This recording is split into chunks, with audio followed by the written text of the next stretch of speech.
Familja e Gentian Manatit, rezident në Shtetet e Bashkuara të Amerikës, që u përfshin nga flakët e zjarrit mëngjesin e djeshëm, ku kanë humbur tragjikisht jetën 3 fëmijë të mitur, është banor i lagjes 18 tetori në qytetin e Lushnjës. Larguar vite më parë pasi ka fituar llotarinë amerikane, e më pas janë bashkuar edhe prindrit e Gentianit, Njazi dhe Alia. Në Lushnjë banonin 2 motrat e Gentian Manatit, të cilave shteti shqiptar u mundësoi viza dhe të dyja janë nisur në orët e para të mëngjesit të së premtes për t'u gjendur pranë vëllait, prindërve dhe familjes në këto ditë të vështira për ta. Fqinjtë kanë marrë vesh lajmin e hidhur dhe me lot në sy, shprehen të shokuar nga kjo ngjarje e kopshme. Më fatkeqësi në jetë të rritish 3 fëmijë, me sakrificë, me mundin më të madh, është të mërshme. Çfarë themi? Si sot më dorën. Po zot, çfarë punë?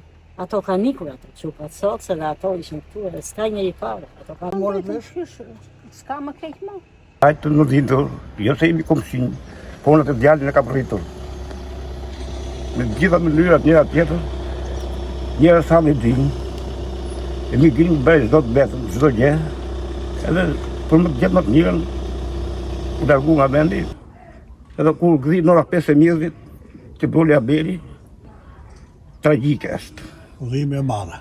S'ka kufi, i thonë 3 fëmijë mërti, edhe betë të dëmtur janë, të djegur, po zoti t'i shpëtoft edhe i ngushëlloft shumë, Faleminderit. gjithë familjen.